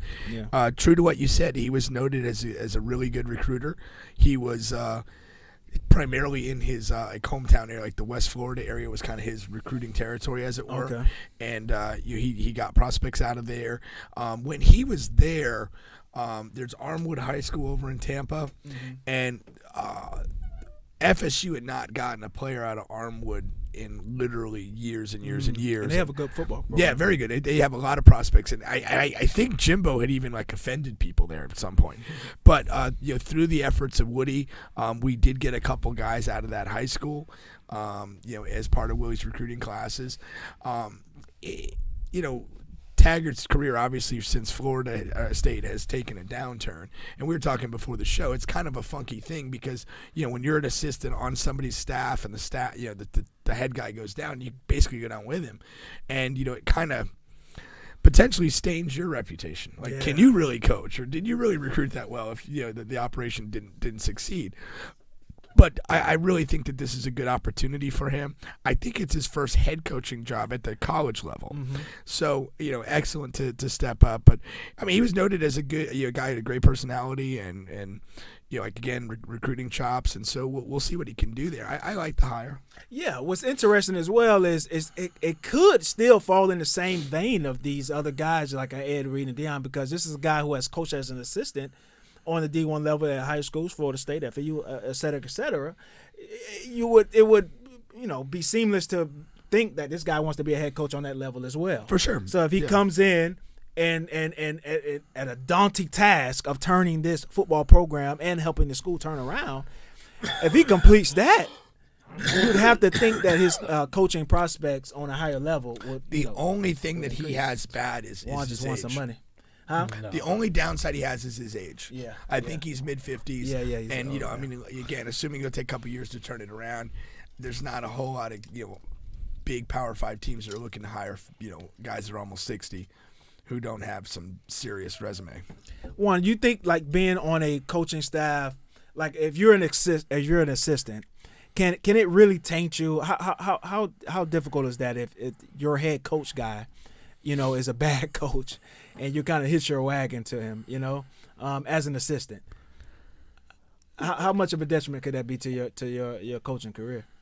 Well, coaching is just like anything. You have to know. You have to be able to read situations and know when to get out. So, we're talking about this Willie Taggart example. After Florida State, it seemed like he saw the writing on the wall and knew, he had to, in order for him to progress his own career, instead of going to FAU and being an assistant under Willie, he chose. I think he did, though. Oh, so he was an assistant. He went with Willie to FAU? Yeah. Oh, he was just there now. Yes. Yeah. Whew. Yeah, I mean, I would say that. Well, we're respectfully saying that, Taggart's downturn in his career, being associated on that staff, is the reason why he's probably taking a 2-9 Bethune job instead of a Power 5. Well, that's okay. Yeah, that's. If he'd gone, put it this way, if he was a high level recruiter at Florida State for Willie Taggart, and Willie Taggart got us to 10 wins. He'd probably be looking at a bigger job. Right. He's not at Bethune. Right, exactly. Yeah, even though this is alma mater and they're in trouble and et cetera, he's not at Bethune, if that's the case. Yeah. Yeah, I would say that it was definitely detrimental because I wouldn't say the Florida State deal as much as the FAU deal. Because, again, if you can't win at FAU like Lane Kiffin had proved to do it, and even in basketball, like Dusty Mays have you seen what he's doing? They're top 25 in the country. Like, if you can't win there and in that league in Florida with the best resources in that league, it's hard to win pretty much damn near anywhere. And yeah, you're right, Pink. He had to take that job. Yeah, for sure. And it's a head job, and he's got a chance to really, like, if he gets them to 6 wins in 2 years, like, he's probably got to get up out of there. Yeah, because he's really just rebuilding his rep to try to go be a coordinator, again, an assistant. I bring somewhere up his age. He's not ancient, but and maybe this is appealing to Bethune, is that in his mid-50s. This is a guy you're probably not going to have a one season transformation. That if he gets 2-3 years into this, he's close to 60. He's enjoying some success. He might be like, yeah, this is not a bad place for me to go. I've got things rolling. The environment is what I like. Because again, what is the market for, let's say, 58-year-old guys with HBCU head coaching experience? Where's the upside? Yeah, the other thing too is it's a two-way street with this. Like, if you're Bethune, you were 2-9, you are receiving national attention for all the wrong reasons. They're with all due respect to this guy, he is probably not competing with a long list of people to be their head coach. Right, that as well, and not prominent guys, and good coaches. We're in February now, and the tail end of the cycle is on its last leg in terms of the recruiting cycle. National Signing Day has come and gone. Staffs are pretty much assembled, both collegiately and in the NFL. So it's a combination of what I just mentioned, and at this point in this guy's career, he just had to take what he could get. Yeah. But I mean, hopefully it works out, and there's no reason to assume it can't. I mean, that's really the facts of it. Yeah, I think it was the absolute best case scenario for Bethune coming out of this whole mess that it really was. Also too, like, for this guy, you mentioned the last 3 places he was at. Those are pressure cooker environments, and Florida Atlantic, coming off the Lane Kiffin era where he had resounding success. I believe that Willie didn't get enough time to do what he needed to do there. This isn't that situation. Like, this year at Bethune, he probably needs to win 2 or 3 games, and that's a successful season. Next year, he's got to win 4 or 5. It helps if you beat FAMU. Lose every game, beat FAMU. There you're now a you're goat. Talking. You're a goat. Juan knows something good. Yeah. Because that's what it's also going to come down to. I think we lost the last 4. I think that helps both both parties here, that you're not in a pressure cooker, like, we got to win every game environment. Sure. No. And for Bethune is, hey, if you can't get an alumni or an alum to resurrect your program, then it must really be a damn hard job. So no, it's a way to wrap up on that. There's not any news from Ed on the Ed Reed side. Yeah, what's Ed doing these days? Yeah, I know, right? Is he still lingering on Daytona? I've been in Daytona the last couple weekends, not to look for Ed, but I've been on campus and all of that stuff. You see my friend Ed, but no one's seen him. And the say, because Daytona's a small town. If you're there, they're going to know you're there. Just like the guy we had on said it. Yeah. But no news. So I've said it. I said it before. I think that pretty much kills his head coaching, opportunities at least for the next couple of years. For sure. But we'll see if he goes back to his job at Miami as a whatever he was, an analyst. Yeah, whatever, or director of operation or something like that. Yeah, I think he'll get back in the cycle next year because again, attention's a hell of a drug, and somebody's going to want to resurrect their program by bringing in a guy who's been in the headlines. Yeah, I don't see it. I really will be surprised if he's a serious candidate for any sort of head coaching job. He almost has to, if he's serious about it, he almost has to just get in the grind and get an assistant's job, on-field assistant's job, and put together, some good work. Get in there and coach a secondary and that, kind of be a strength of a team. Yeah, but does he want to do that though? Well, that's the question. He made a hell of a lot of money during his career. I don't know how motivated that's the question, he is. and that's what I always question Deion's motivation at the outset. I'm like, how bad does he really want this? Yeah, because it's a grind. Yeah, and in a way, he didn't want the assistance thing. He wanted the head job. He played his cards right to get that, and the way it goes, it's I just think. But Ed Reed really screwed himself. I mean, Deion has been pitch perfect in all public interactions. No question, but the one thing we can't forget is Deion's got his kids doing this. I agree with you. Yeah. I agree with you 100%. But I mean, I don't see Ed Reed coming back unless he's willing to do the grind and prove that he's more than just some guy that wants to spout off. A quick note here. I saw an interview of Eddie George. He sat down with Shannon Sharp on Shannon Sharp's personal podcast. And I thought there was some interesting things that he said. He wouldn't touch, Shannon asked him directly about Ed Reed and Deion's specific situations. He wouldn't really touch that. But I thought it was interesting how Shannon asked him about his where does Eddie see himself coaching. And Eddie said, hey, Tennessee State knows, if I do have coaching desires on the NFL level, really. You know what I mean? Yeah. At first, he says before he took that job, he hadn't dreamed of wanted to be a coach at all. Tennessee State reached out to them, wanted him to help turn that around. They were in a similar situation to Bethune. And he came in and he's doing that. He's helping and working to turn around. But now he has this coaching you get the bug, man. You get the bug. Coaching bug. Yeah. And he says, man, hey, I let him know, hey, I do have desires to coach at the next level, the NFL, and if I'm able to get there, I will get there. So he kind of told him about that, and I thought that was interesting. So, but Eddie is he carries such a low profile. I don't think it'll Which is what the NFL wants. I mean, he's got to carry a low profile because he's got to prove that he can coach one side of the ball at an elite level. And if he can he hasn't done that yet. Yeah, which if he can do that, he's going to have a chance to make the NFL. But I mean, again, I see Matt Patricia, who's a defensive guy, being the offensive coordinator for one of the best coaches to ever live. And but that was a disaster, as people thought it would be. But and also just to tie the knot, to leave there, he was talking about how number one, why Tennessee State was in the position that it was, and he was talking about how the funds were withheld from. Remember, we talked off air about the millions and millions of dollars, tens of millions of dollars that the state was withholding from them, and now they've gotten awarded. And even though it was awarded back, what I didn't know what he talked about, it came with stipulations. Right. And so